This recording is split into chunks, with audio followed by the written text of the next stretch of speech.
Welcome, welcome, welcome to You've Championed Yourself. Who are you? I am Chris Ferguson, your host. It has always been a dream of mine to showcase people who have taken their dreams, their ideas, and then turned it into their realities. As we many times have to reach beyond our personal struggles, our pains, and our traumas, where so many people give up or lose hope, there are those few that walk through their obstacles, walk past their challenges. They're not sure where they're going, where it's going to take them. They trust themselves enough not to give up, to do the follow through in their personal life, their career, and in relationships. This is what I call a champion. Today, I have an amazing lady here with me, and it's Beverly Zimet, and we have a lot in common. So I'm honored and I'm excited to interview her. So let's bring Beverly in. Good morning. Yes, it's a great morning. It's a little snowy, crispy morning here in Wyoming. I think it's like a 43-degree here in Tennessee. But most people don't Oh, know is that I used to live in Wyoming for years and I loved it. I was a hunter, I had horses. I loved it. This morning, what I always try to start up, start conversations with people is their backstory. What was it in your life? What situation happened that you decided this is not for me? I'm not going to settle anymore. I'm going to turn the tides here and become my best person. Can you remember what that was, that time, that moment? oh, definitely, because I was right on the edge of suicide. And Mm. this was back in 1974. And I was the mother of three little ones under the age of 5. I used to always just say, hey, I had sex 3 times. I had 3 kids. And it's like, okay, I'm second oldest of 11 kids, right? And it's like, I'm not going to follow my mother's footsteps. And being in that marriage, I had lost my identity. And I was Mm. someone who was a little rebel, totally adventurous. I grew up in the Midwest on a farm, and back then in the 70s, there was no spiritual movements or anything like that going on, right? So you're pretty much on your own. Mhm. And, you just didn't talk about certain things. And that strict religion background that I had, was divorce wasn't an option. And it's like, I didn't know who I was anymore. I was like a possession. I was just a thing. I didn't even have a name half the time, right? And you're kind of related to as by association.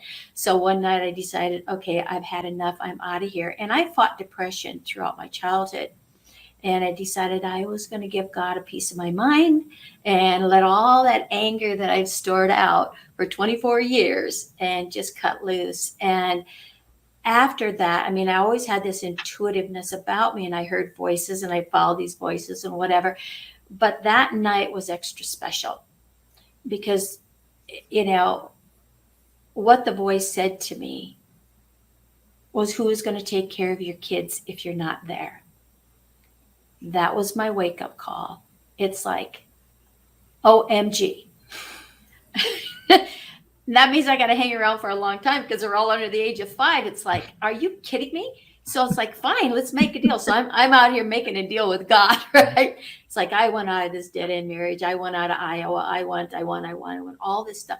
I wanted my identity back. I wanted to know who I Mhm. was. So for me, it was getting that. And that voice said, it just said, okay. I'm like, who does that? Right?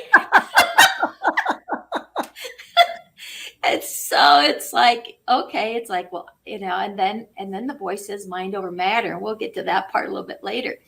But it was like, I didn't know what that meant back then. I was 24, out in the middle of the toonie boonies on a farm, you know what I'm saying? And then it was like, start living your life for you and your kids. Now that I could do.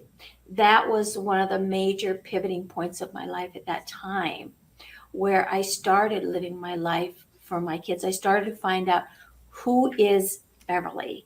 And that's what put me on this journey of really helping people find their identity. Because Mm. when you find your identity, you find your purpose. Mhm. And that set me on the journey to where I am today. I love that story, but there's more people who think the way you think. And I love the vulnerability in the story that you told, because a lot of people get to that point, they lose hope, or they just don't know what to do next. They don't know what Right. step to take. And instead of saying, okay, let me just quiet the mind, let me sit back and let me just go within. If more people would go within and look at the quiet and listen, not to the inner chatter, but listen to themselves, they would find their purpose. They would find their passion just like you did. And I love the fact that most people don't realize the Midwest, if you're not in a big city, it's tough. It is, and like being on a farm or being in the middle of Wyoming, it's desolate. I still think there's probably a little. When I was there back in the 80s, there was only like 300,000 people in the entire state. I don't know that it's grown that much since then. However, it still isn't the booming metropolis of like Denver or Salt Lake City. You have some cities, but they're not. I mean, you got Casper, Cheyenne, Rawlins, Green River, Sweetwater, those kind of towns, but everything else is small town world and small town attitudes, small towns understanding, small town thinking. And so I honor you that you were able to, that living out in the farm in the middle of nowhere, to say, I've got to start living for myself. I wish more people would have that reality to themselves. It's a hard road, but it's a reality that if they did, they wouldn't go through so much that they did. So you at some point moved to Denver? Oh gosh, I'm a gypsy, okay? Yeah, I did move to Denver. It was like 9 years later when I really got my act together and everything, because I really strategically planned this out, right? And I told my ex, I said, okay, I'm taking the kids. I'm moving to Denver. You give me any, you know what?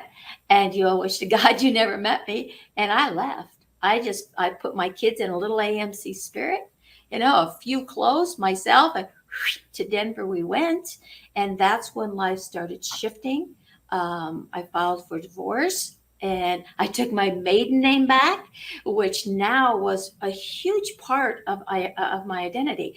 And as life went on, I studied numerology and astrology and things like that. But numerology is very dear to my heart.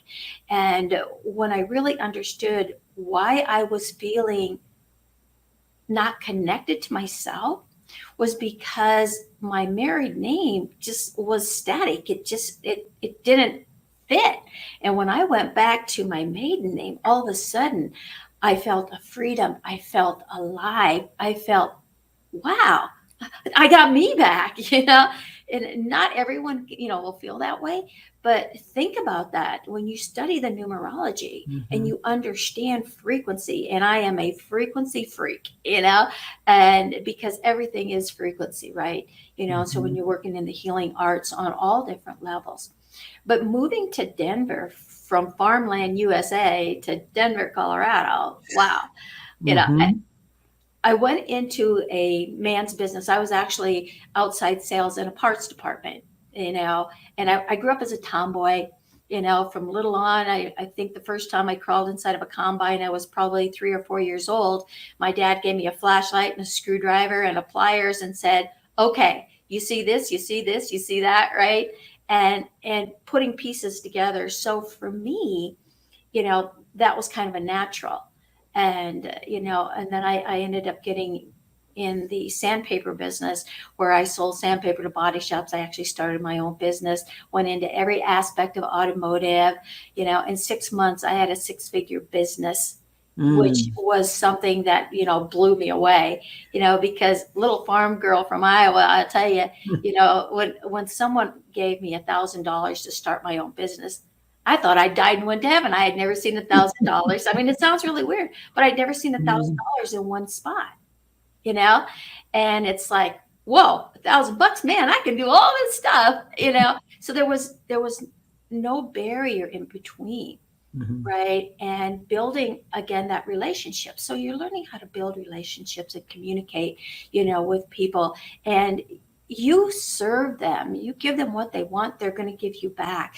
I was accused of a lot of things by some of the other, paint stores, that, oh, the only reason you get in the business because you're sleeping with the guys. Oh, well, Yeah.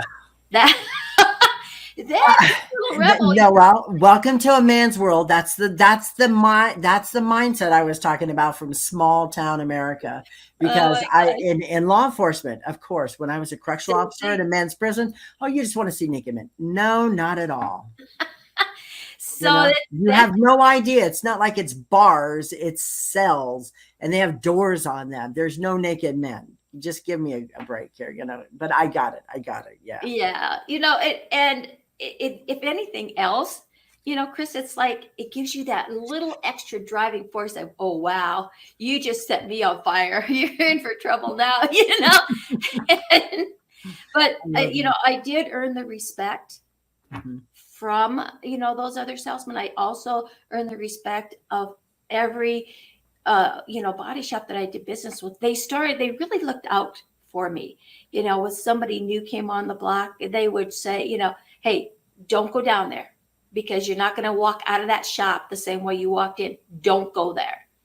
Right. So seriously, so they were protecting me, and I became their counselor. All of a sudden it was like, oh, Beverly, I got a problem with my girlfriend, or I got a problem with my wife, I got a problem with my kids, which actually laid that basis for what I do today, in that interaction. And you don't really look at it from that perspective when you're in it. You just do because Mhm. that's what you do, right? Mhm. And, looking back at all the different businesses, that I went into after spending 18 years in that automotive business, the bonds and the friendship that were created are still there today. Mhm. I still see some of these people today, and then, I got into that business at the right time, being a wagon jobber, meaning that I had a 20-foot truck. You open up at the back door, poof, there's the store, right? And I got out of it at the same, at a really good time. I spent that 9-year run in Denver, and then we moved to Las Vegas, and then I did just the detail aspect of it down there for another 7 or 8 years before I really put myself 100% into the metaphysical realm of things and started really moving into what frequency and how it impacted me and the energy healing work, and developed my psychic intuition really, really intently, and started, I jumped in an RV and said, goodbye world, and just started running all over the US. And I've really been, since the mid 90s, been traveling. I've been in every state of the union. I've been all over Mhm. Canada. I've been in Mexico. I've been overseas. And that was also part of my list way back there in 74, so not everything may happen like poof, instantly. Right. But as time goes by, everything has been fulfilled on that list of what I needed to do, what I wanted to get out of, so never give up on yourself. That is a strong, strong message. I push the same message, because when you come from so far beyond the tracks, so to speak. I mean, I'm older than you are, and in the day, divorce wasn't common. No. My father and my mother were both in the military. That's how they met. And when she got pregnant, the military says you can't stay in the military and be pregnant. You can be a wife of a military person, but you can't be a military person. So they gave her a discharge. She was now the wife, and it didn't stop any of the benefits. But when they got divorced, he put in a transfer, didn't tell her. One day he just didn't come home. She went to her contacts out at the base or out at the post, because he was Army, and they said, well, he's transferred. He's gone to another duty station. And that's when she realized it was done. I mean, it was a horrible, horrible family life. There was abuse, fights, breaking up fights. Us kids got hurt more by breaking up the fights between him and her. He was a miserable alcoholic. She was physically violent. And so she turned to the church, and the Catholic Church told her, we'll help you, because a woman cannot raise 6 kids on her own. And I turned 8 in February and had my first Holy Communion in May.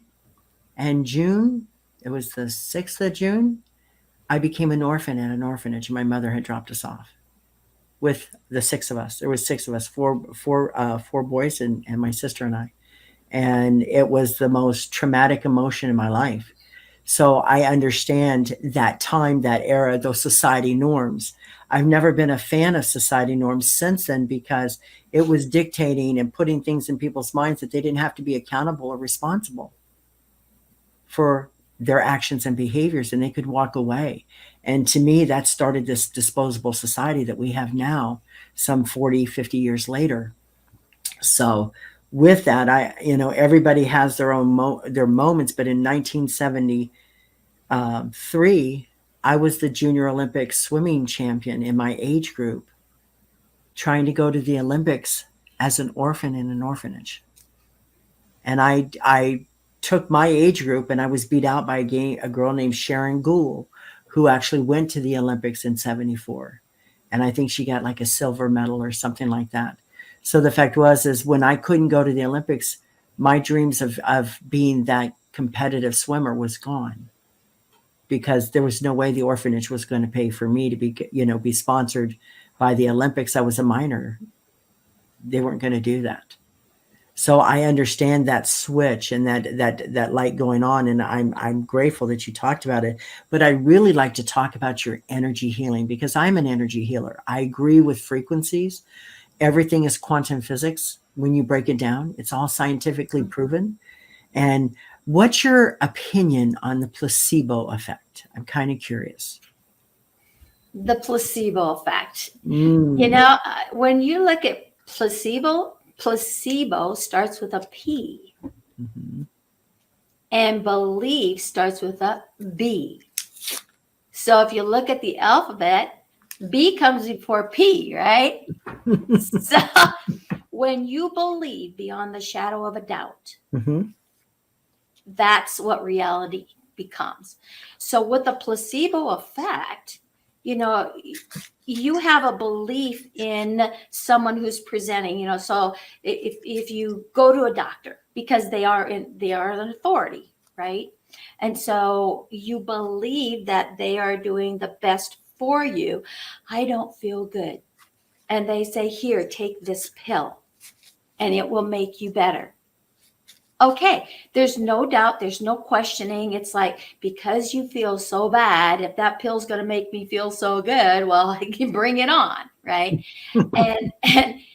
and so you do, whether you're an adult or a child. You don't question that. It's the belief that that pill is going to make all better what's broken, right? And so when you look at that from the perspective of not just an ailment type of thing, but when you begin to look within yourself and you have the emotional, the physical thing is simple to fix. It's the emotion and the mental upset that's damaging into that cell memory, and it holds into that cellular structure. So when you're working with the emotional aspects of things, it's how do you communicate with that emotion? And again, you can use that placebo effect as well. When you start to understand what it's doing. So if you've got stomach issues, right, and you're not digesting food, okay, well, you could take digestive enzymes, you could take some probiotics, and it's going to help that food, do what it's supposed to do, right? But that doesn't fix the issue. It only puts a Band-Aid on it, right? So it works, but it doesn't fix it completely. When you understand what is it in your life that you're not able to stomach anymore, what is it that you can't digest, what is it that you are in denial of, right? And so when you start to look at those aspects, do you have to know every little morsel, about what that is? No. You're never going to find it, because only 5% of all of that garbage that's stored in your cell memory is yours. The other 95% comes from others and old, outdated database Yeah, you watch a movie and it brings up sad moments and it brings up emotions. And so you grab onto that and it just intensifies. It fuels what you already have stored in your cells. Mm-hmm. But it doesn't know the difference. Your cells don't know the difference. Your subconscious doesn't know the difference. So when that emotion comes up in an event, it brings all of the stuff out. And this is why sometimes you reach that point, like I reached that point of anger when, back in 1974, when I totally exploded and gave God a piece of my mind.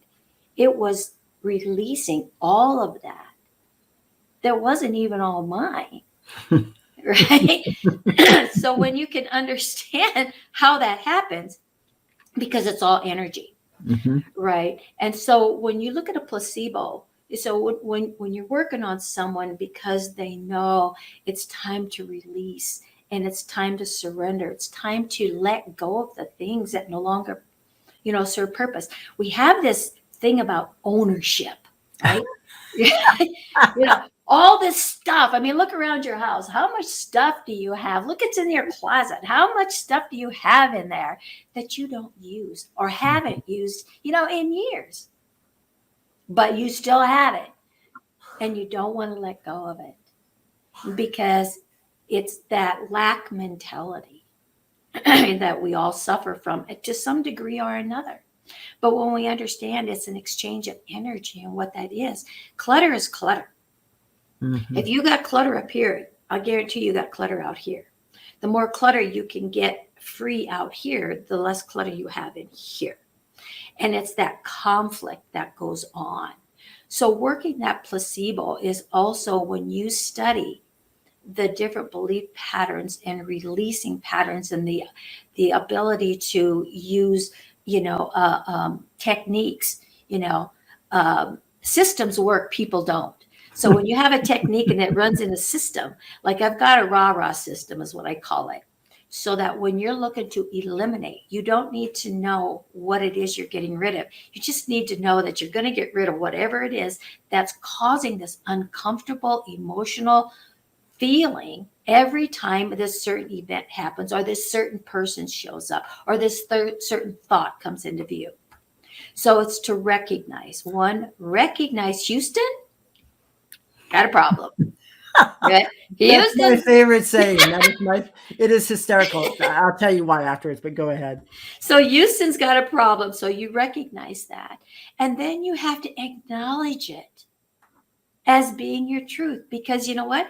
In accordance to who's in rule is the subconscious in that cell memory. It's on autopilot. It's been there. It's part of your personality trait. And before you can release it, you have to acknowledge that it's truth. And then the subconscious drops its guard. It drops its ownership. Mm-hmm. Okay. Just by saying, you're right. Yep. That's truth. False truth, but hey, it's truth. And then the third part is to release what no longer is serving purpose. And I always teach my clients to put it in an incinerator. Just put this little incinerator out there in front of you and just let all of that stuff move out of your body, out of your energy field. Just see it, just pretend you see it going into this incinerator. Mm-hmm. Because that's transformation. Fire transforms. And when things are transformed, you can't go back and get them because there's nothing there to get. When you try to change and say, okay, I'm going to change this, and you just rewire or restate something in a different format, it's still there to fall back and get what the original thing was. Right. But when you incinerate it, it's transformed. You can't go get it again because it's gone. Ownership is gone. But what happens with energy, and you know this, Chris, the energy, what's left is there's a void. Mm. And if you study science, you can't have a void. There's something in that void. So you put into that void what you want, because if you don't, we live in a negative world. Mm-hmm. That next thought that comes in, that's not a positive thought, is going to jump in there and it's going to start building on something you don't want. So the replacing is step number 4, which is really relevant. Replace it with, I am loved.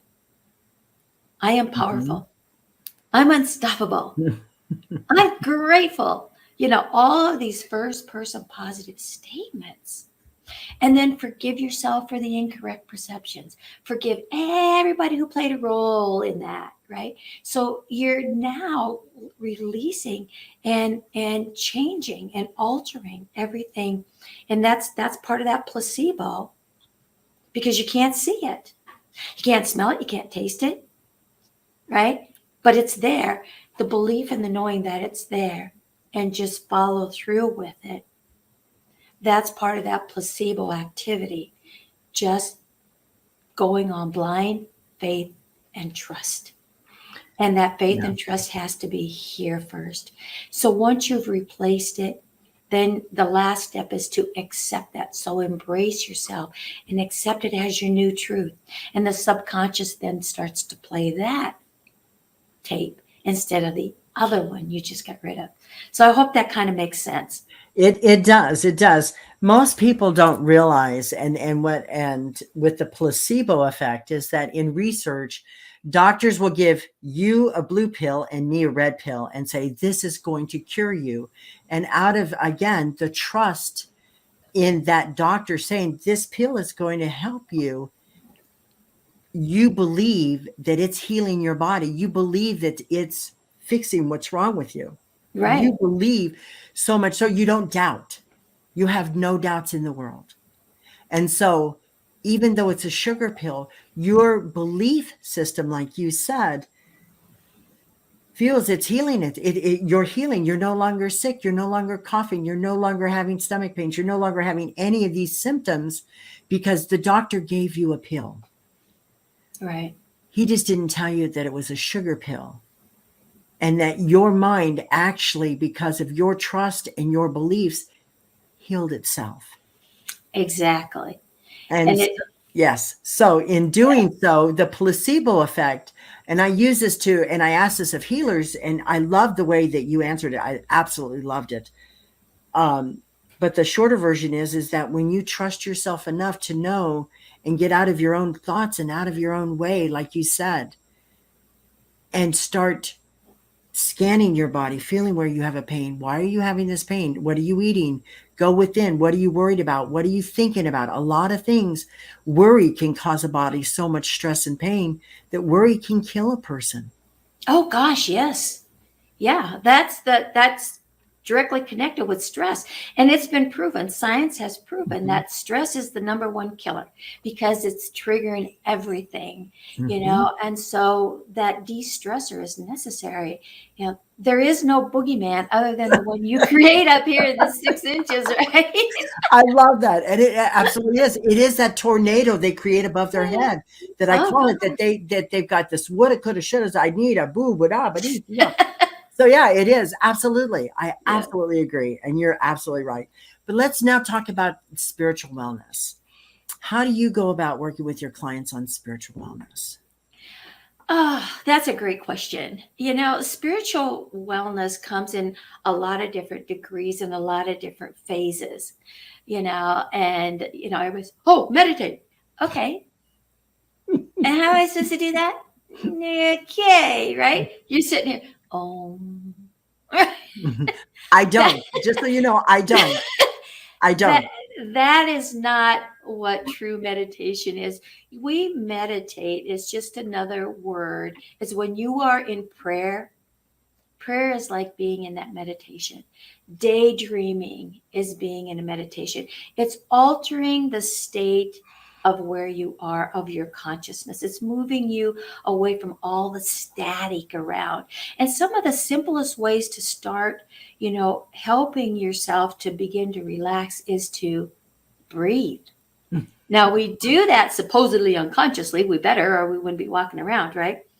But the thing is when you become conscious of your breath and you just breathe in through your nose, because the oxygen then goes directly to your brain. So your olfactory bulb lies right here. And it's the only part of your inside, which is a part of your brain, that is exposed to the exterior through the nasal passages. Okay. So when you breathe that oxygen in, it's going to highlight everything in your brain. It's going to oxygenate it, turn the light bulbs on. And then as you breathe out through your mouth. It helps to detox and it helps to relax. So as you breathe in, and just relax as your ego out. You know, and just allow your body to just collapse into that. And when you can take 3 deep breaths like that, it starts that relaxation. It reduces the stressors. Your cortisone stop running. The different hormones, the different dopamines, and all these things that are firing because you're all worked up. So when you when you think about it, seriously, think Mhm. about it. When you get angered and you're ready to go after somebody, you're all and your whole body's tense. It's like, oh man, you're after them, right? Well, what does it do? I mean, just thinking about that, right? It's like, Yes. is it worth it? No, because the person that's you're damaging is here. Houston is the one that's taken the fault, right? Nobody can hurt you other than how you perceive, and interpret, and react to what their actions are. So everything's action, reaction, So rather than get all stirred up about that, just stop for a moment, take a deep breath, and say, okay, this too shall pass. Yeah. I'm Right? getting all this oxygenation over here going Yeah. on. But So I want to explain Houston, we have a problem. We're of the same genre and generation.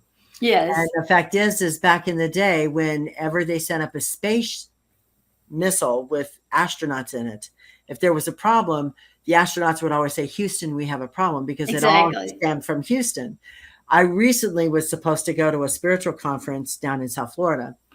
Well, they didn't tell me that they had canceled it. So I had booked a hotel, Oh my booked gosh. the flights, had my husband run me to the airport, um, got an Uber, got there, went up to the room, and I come back down after eating dinner, and I was like, okay. So I went to the desk and wanted to find out where everything was.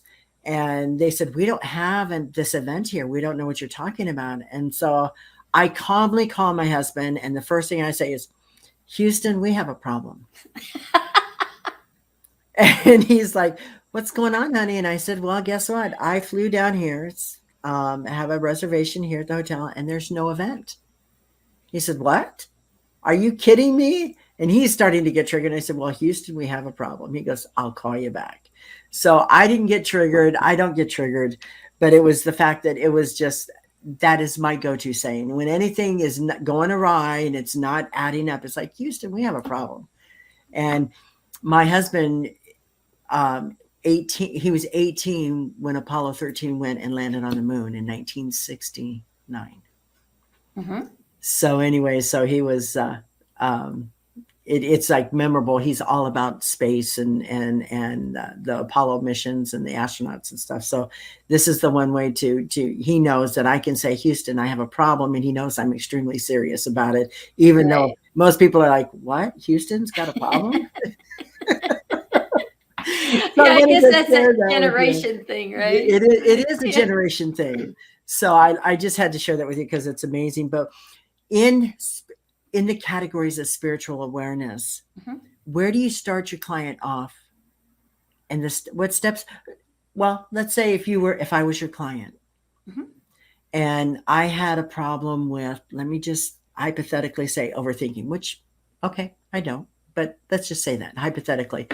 What would your steps be to recommend for me to, not to put you on the spot, but how would you help me in my spiritual awareness? Okay, so in that overthinking, what happens with overthinking is go back into the depth of why are you overthinking? Because you're seeking one approval, okay, and secondly, what if I do it wrong instead of right? Right, and it's like, wow, what are people going to think about me? Because it's like out of character. It's so different, but I feel comfortable with it, but I don't know if I should do it because they might not like me anymore, or they'll make fun of me. So it's all this brain chatter, all this behind the scenes. So you overthink and you start to justify, okay, if I do it this way, no, I better do it that way because then that'll take care of them not making fun of me and maybe just like, oh yeah, well, that's okay, whatever, you know, and then you start justifying other things. And it's like, yeah, you can make a joke out of it. So if it goes south on me, I don't have to look like a failure and they're not going to say, told you it didn't work, told you, right? You know, so that's what overthinking is all about. So when, you know, how I would share that with my clients is, you know, just kind of making some of those perceptions, think of it from a different perspective. So when you, because you know when you're overthinking, you know that. Oh, you do. You do. Yeah. And so when you begin your overthinking, say, wait a minute, what am I trying to justify to fit in? Where am I trying to take me, my true identity? It goes back to that again. The identity of who I am, what my belief is, what my passion is, what my voice is that I want to speak. What am I compromising? Overthinking is compromising the truth and the belief of who you are from the heart, from the soul. So know when you're overthinking, you are doing what? You're not being true to yourself. Because I guarantee every time you overthink and you stop or you only half ass it, shall we say, Yes. when it's all said and done, now you beat yourself up. I coulda, I shoulda. Oh my God, why did I do that again? Right? So stop it when you begin that overthinking. Say, no, I am going to be 100% true to myself.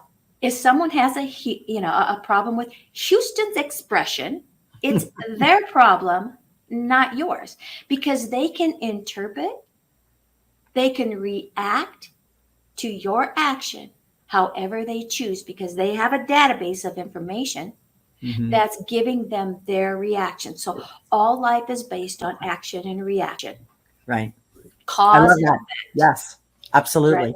So know what you're causing and know the effects that it could possibly, you have no control over what they are. Just like no one has control over how you react to someone else's action, you know, and you're the one who can stop a reaction from getting out of control, out of hand, just by how you respond differently. So if you really want to throw somebody way off their game, you know, when they're looking to pick an argument and go on the defense, say, hey, how'd you like that game last night? You know, are you a Raiders fan? Are you a Broncos fan? Or, you know, and they're gonna like, what? What are you talking about? And it just stops everything. Okay. So know when you're an overthinker. What is the excuse you're trying to create? And what is it that you're trying to fit in or be accepted? Because again, that goes back into childhood. And this is another great thing. When you have that, that's when the little rah-rah system is do it right there on the spot. Like, whoa, hey, I can get rid of this. Because when you run this rah-rah system and you really start to understand it and you incorporate it into your life, 60 seconds or less is going to change that. Because why? It created a transformation, not a change, a total transformation. Because you did what? You dumped it in the incinerator, right? And you reprogrammed that database to say what you want it to be. You know, so that's how I work with clients, is really working with that and understanding the importance of what this brain chatter is, and regardless of what it is you call it. And I also share a couple comments. What the mind what the mind can conceive and believe, it can achieve. Yes. And then I take it one step further. It doesn't matter what other people think, say, or feel about you. It only matters what you think, see, and feel about Houston. I love it. I love it. I've 21 years of my 40 years in law enforcement, I dealt with troubled youth. And none of them knew that I was a throwaway kid myself. None of them knew I grew up in an orphanage, because I didn't want them to see me as weak. Right. And so, or that, you know, oh, she's one of us. We don't have to pay attention to her. We don't have to listen to her.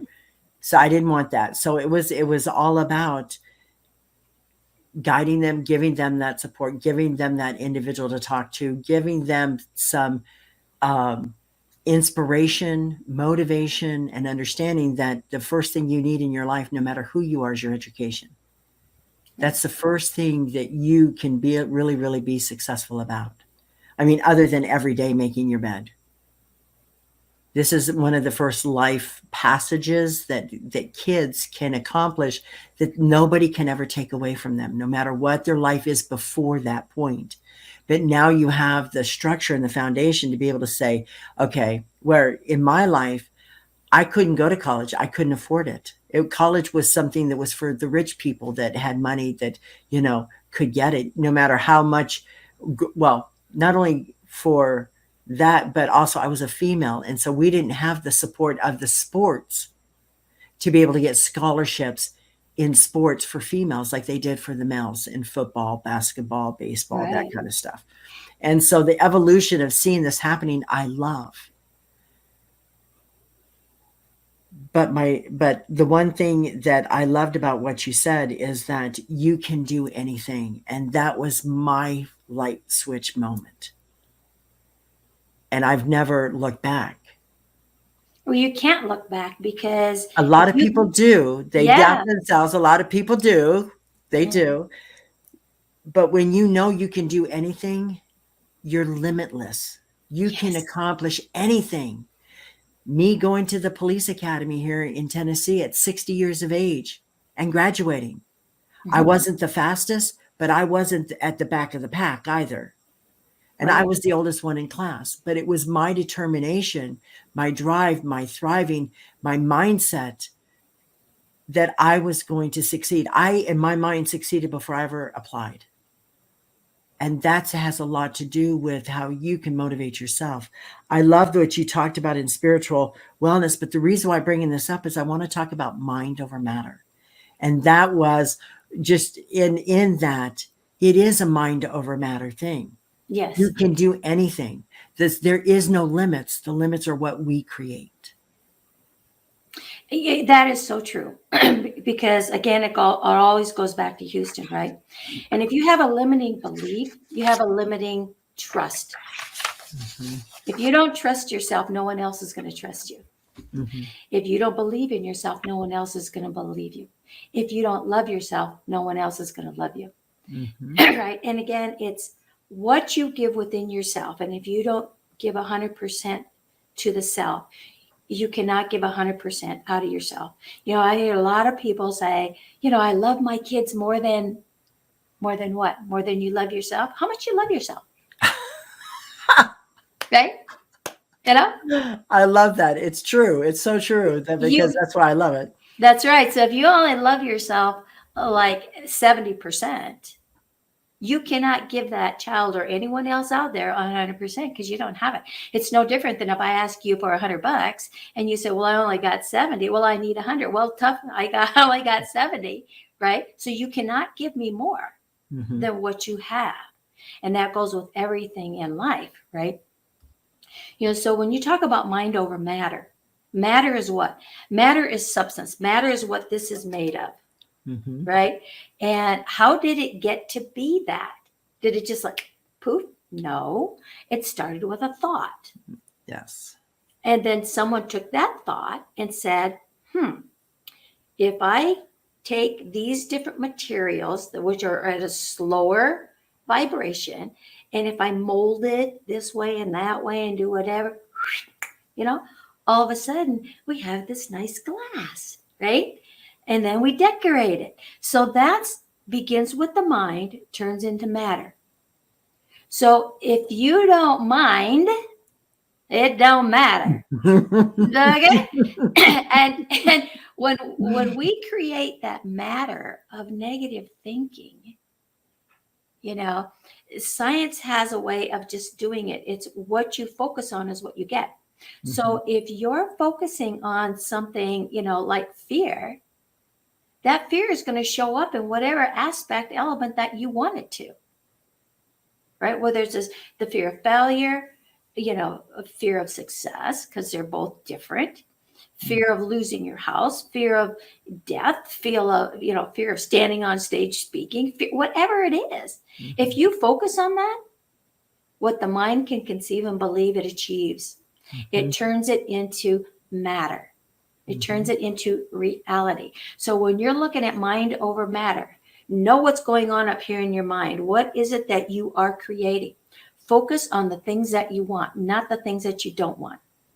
Because the words like no and don't and not are not picked up. The only thing that gets picked up is the verb and the noun. None of the adverbs or adjectives. And most people out there probably have no clue what I'm even talking about, right? No, they Any do. They do. They all had to go through English at some point. They all had to any go dis, through English. any descriptive word is not relevant when designing an outcome. That's Mhm. why first person positive is what's necessary. The two most powerful words in the dictionary are I am. Mm. So when you say I am, you're right now, it's on the spot. It's that belief in the moment, in the now, because I am is total presence. Whatever you add behind it and whatever oomph you give it, Yes. that's what's going to come into fruition. I love Right? that. I absolutely So love be that. be I careful love what you say after it. I am. It's just I was just gonna say, be careful what your words are because you could put something out there and you may get it and you may not like it. well, and when you're speaking words of anger, upset, frustration, let's just say, driving, because sometimes driving and people oh my gosh, they can get in your way when you're going down the road, right? We've all experienced that. Let's just say you're having a bad day. Somebody cuts you off. And so now you just explode on them. You throw out this rage, Mhm. and you put that out there with such force that crazy driving, you're going to cause a wreck, right? 2 miles down the road, here their car is flipped over in the ditch. Did you create that? Probably did because you're so distracted by your anger that you're not thinking clearly and you're Yeah, not noticing, that the light just turned red and you go through a red light. And so, yes, that exactly. is part of distractive driving is anger. Exactly. It's what you express. Mhm. So think before you think it, and put impact to it, and make it an expression, because when you verbalize things, that changes the whole arena of everything. That's the power of the spoken word. There's Mhm. a couple of books out on that, the power of the spoken word.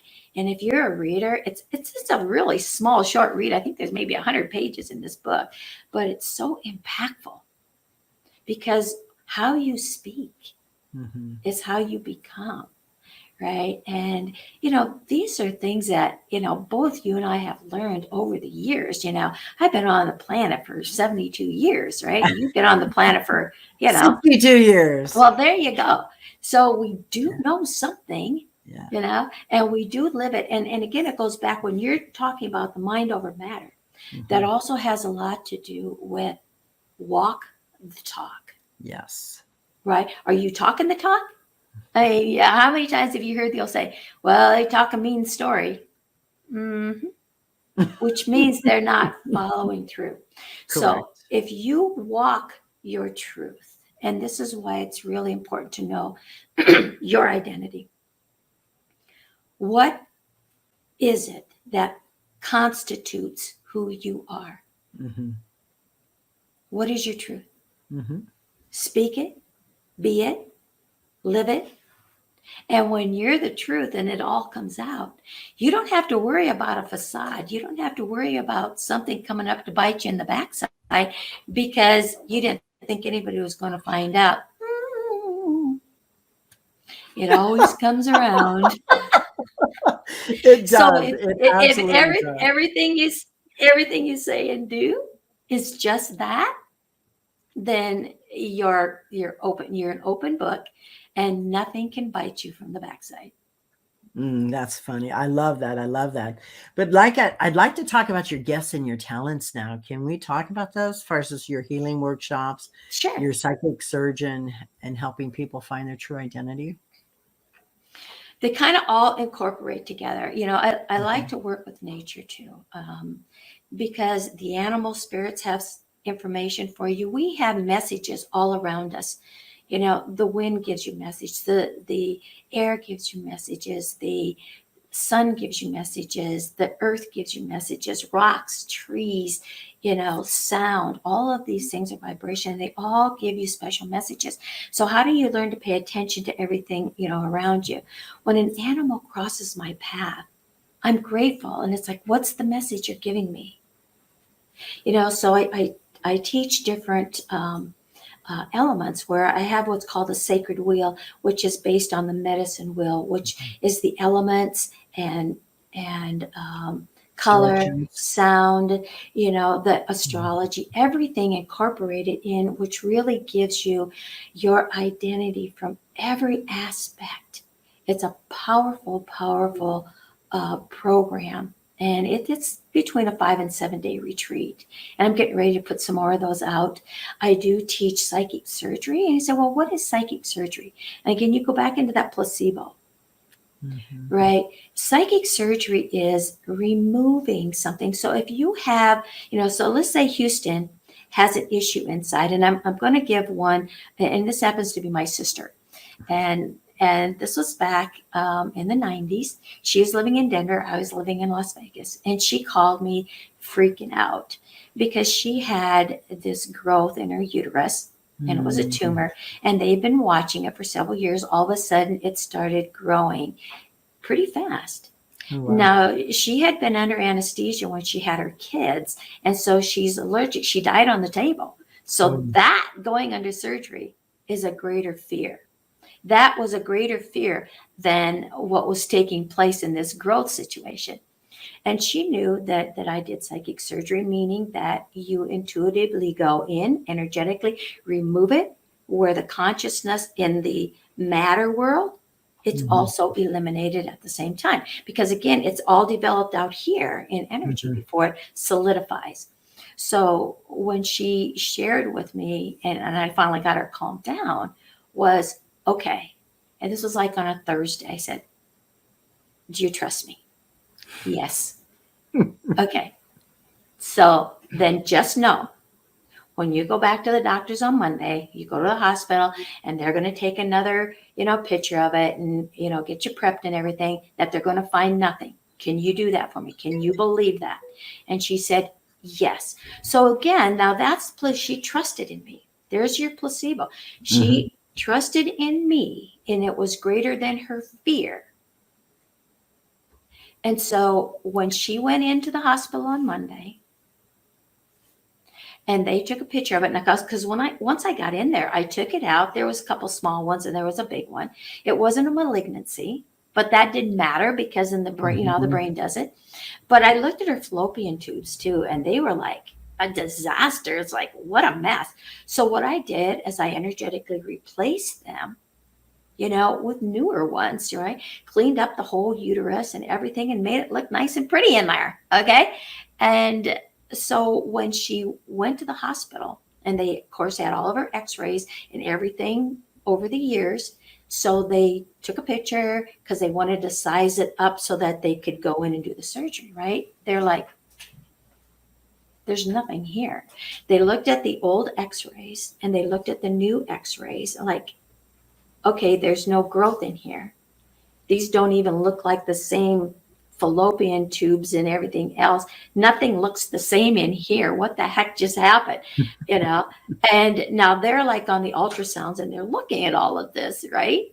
And all of these x-rays couldn't be wrong over the years to what they're doing right now in live time.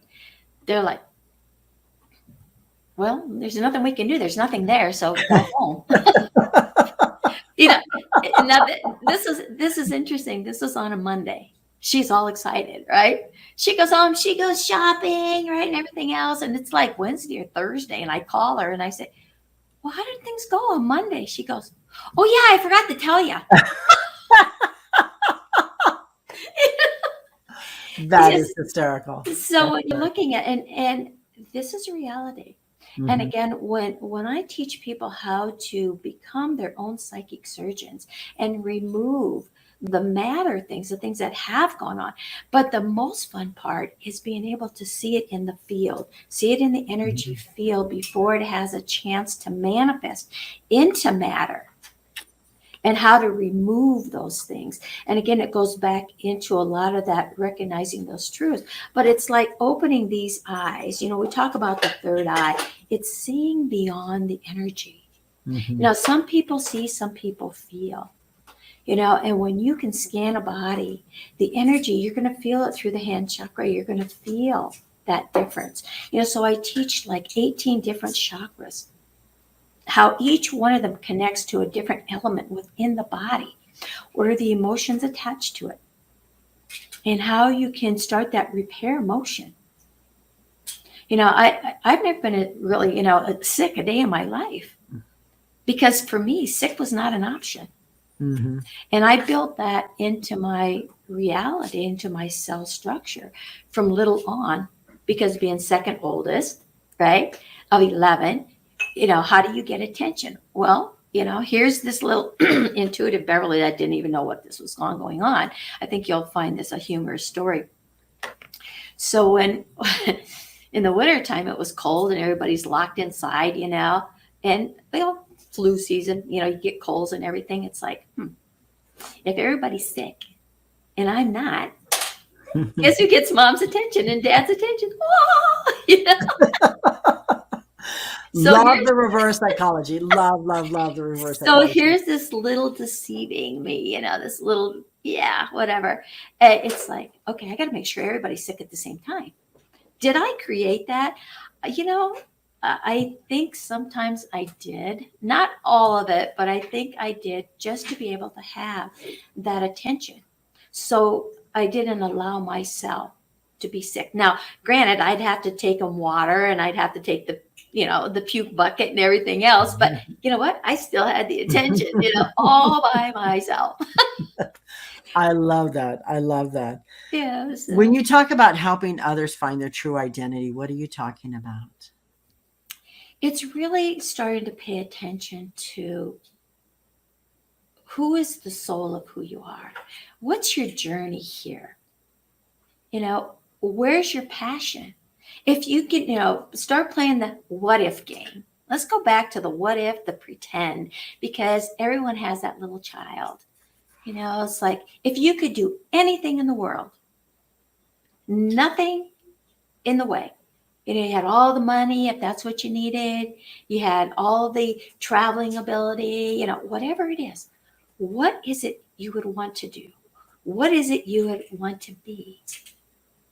And so when you can really start to embellish and reflect on what is your truth and what is that desire, that drive to have, to be, and to accomplish, by playing that what if game, create and design a vision board. Because when you see it, seeing is believing. But you know what? Believing is seeing, Mhm. right? So it works on both avenues, but we are in this 3D dimensional matter world. Sometimes we need to have the seeing thing there before we can believe, right? And again, that's that placebo.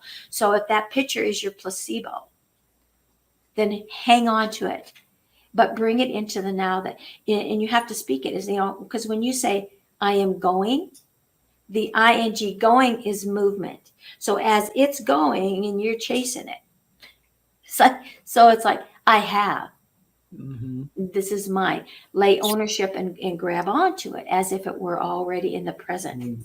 The past is behind you. Yes. The future is in front of you.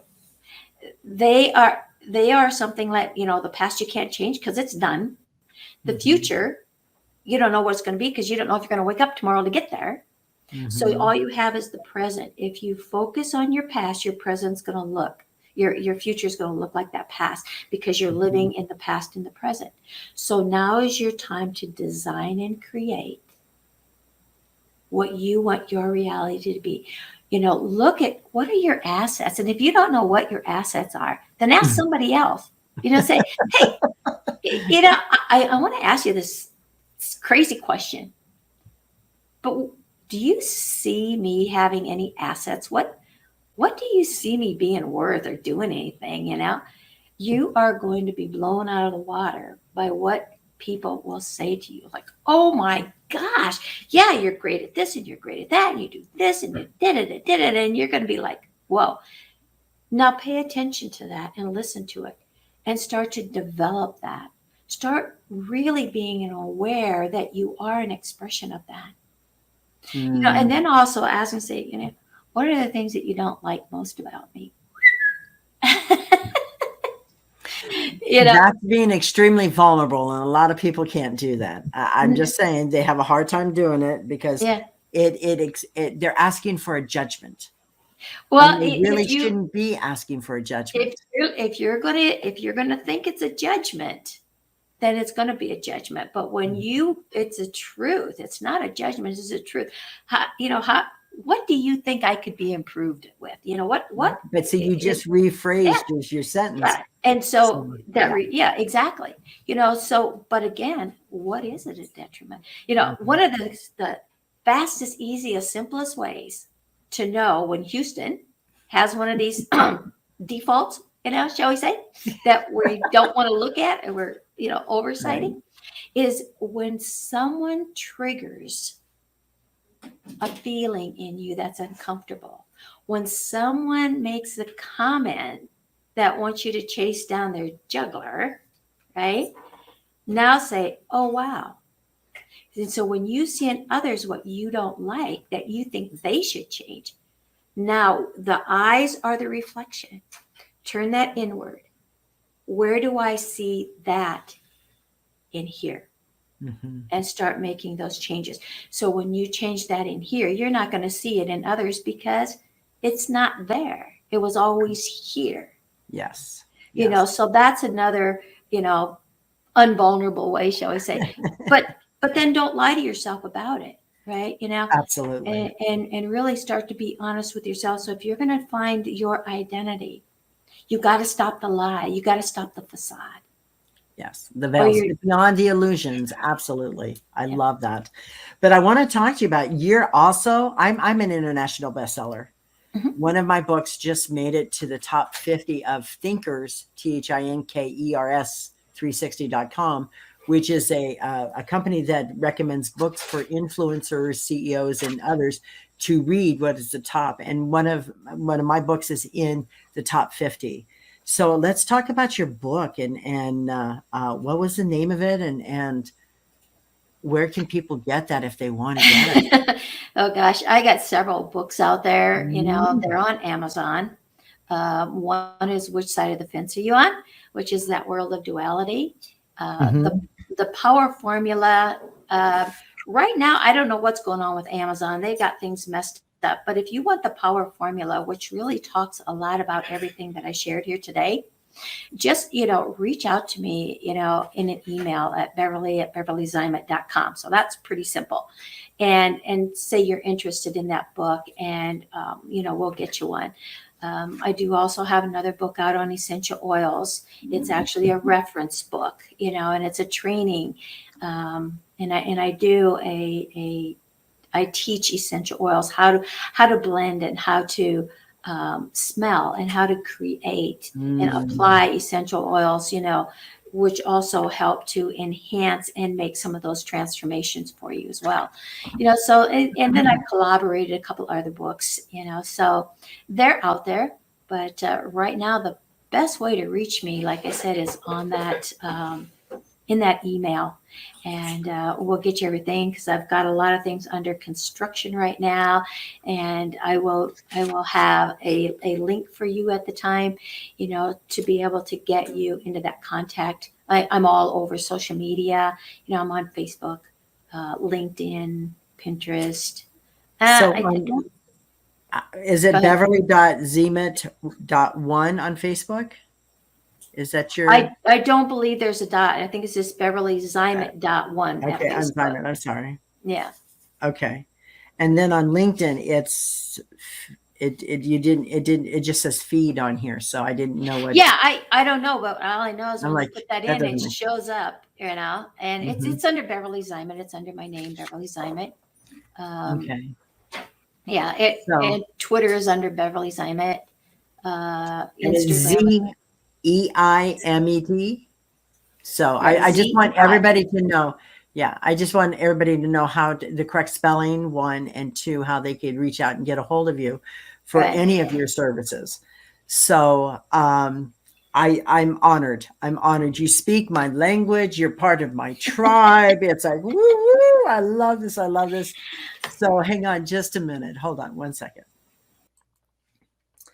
It takes a special kind of individual to dream their thoughts and ideas and turn it into the reality. Beverly Zimet has done just that. She stepped past her fears, she stayed the course, and had the courage to follow through to the end. Beverly, you've championed yourself. Now we know who you've become. Thank you for sharing your ideas, your thoughts, and dreams with us today, and all the things that you do for humanity. I'm honored and I am excited that you were here today. Thank you so much.